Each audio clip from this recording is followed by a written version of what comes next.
Welcome back live to the Dawn Show. We've got some great women, top docs from Cooper Cancer Institute. We've been hearing from Dr. Kristen Brill, and now joining us is Dr. Dana Clark.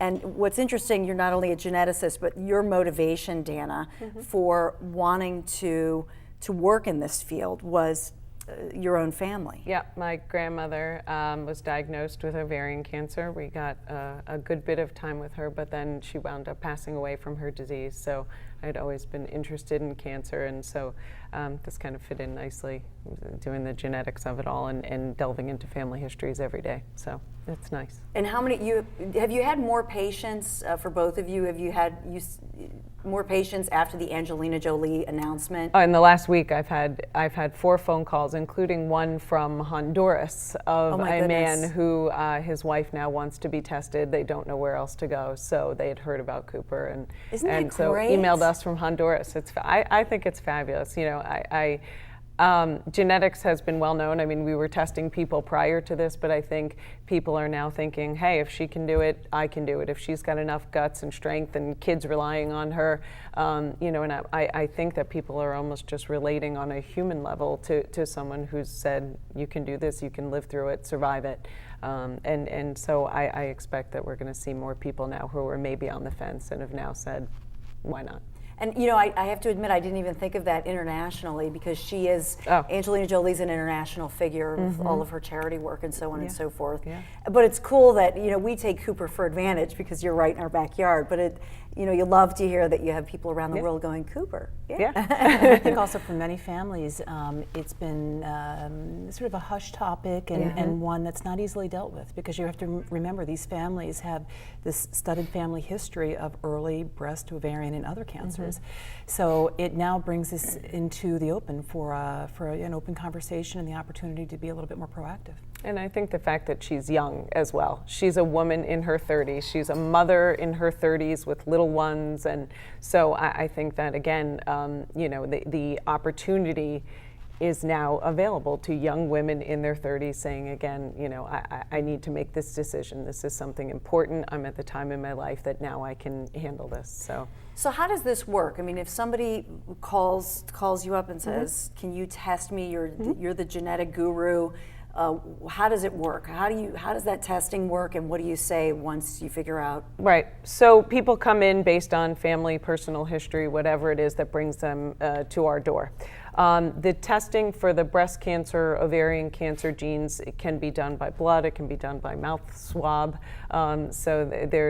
We do all this pre-test counseling. So basically they sit with me for about an hour and 20 minutes and go through the ins and outs. What if you test positive? What if you test negative? And basically just anticipatory guidance is how I look at it, that if they know what's coming ahead, they may be able to deal with it better.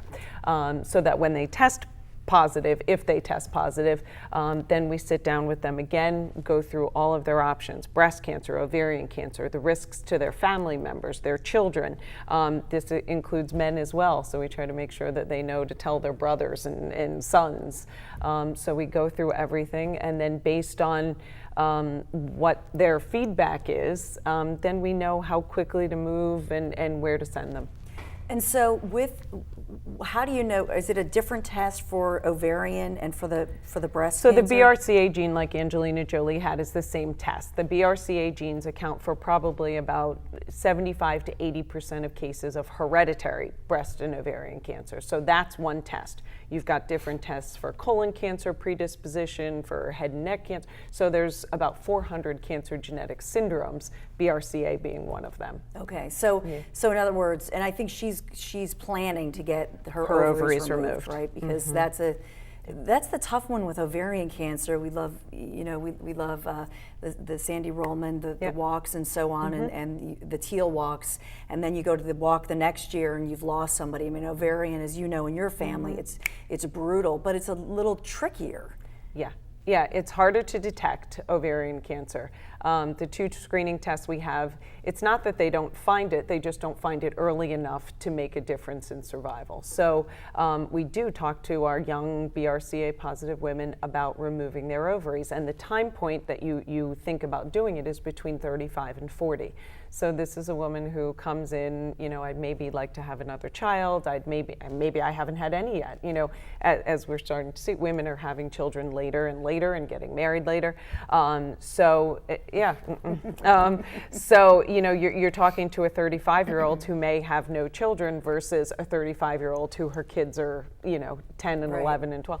So I'm seeing a lot more discussions about fertility, and that's really hard. Plus the fact that you're going to menopause in your 30s. Right. That's rough. So people say, I don't want to look old. I don't want to get wrinkles. I don't want to, So whatever it is, that's sort of, the ovaries for the younger women is almost a harder decision just because of that loss of fertility. I mean, is that something, Dr. Brill, so now you have the gene, you say you have to go see Dr. Kristen Brill, and you say, look, am I still going to be hot? Am I still going to be sexy? So I think that's actually one of the important points, is that this is an ongoing conversation. It requires multiple specialists. So you've got the genetics, the genetic counseling, the gynecologist now involved, a breast surgeon.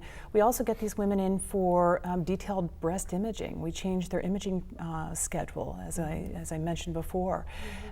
Plastic surgery. I mean, there are all sorts of avenues, and it really is a tailored decision to that particular woman, to her goals at that moment, and really what her risks are. And am I going to be me, and is insurance going to cover this? Yeah. Yep. Yeah, so insurance does cover this. Insurance does cover the mastectomy, reconstruction, and all the small phases that come after that. The reconstruction is typically not just one single phase, although it can be predominantly done immediately at the time of mastectomy.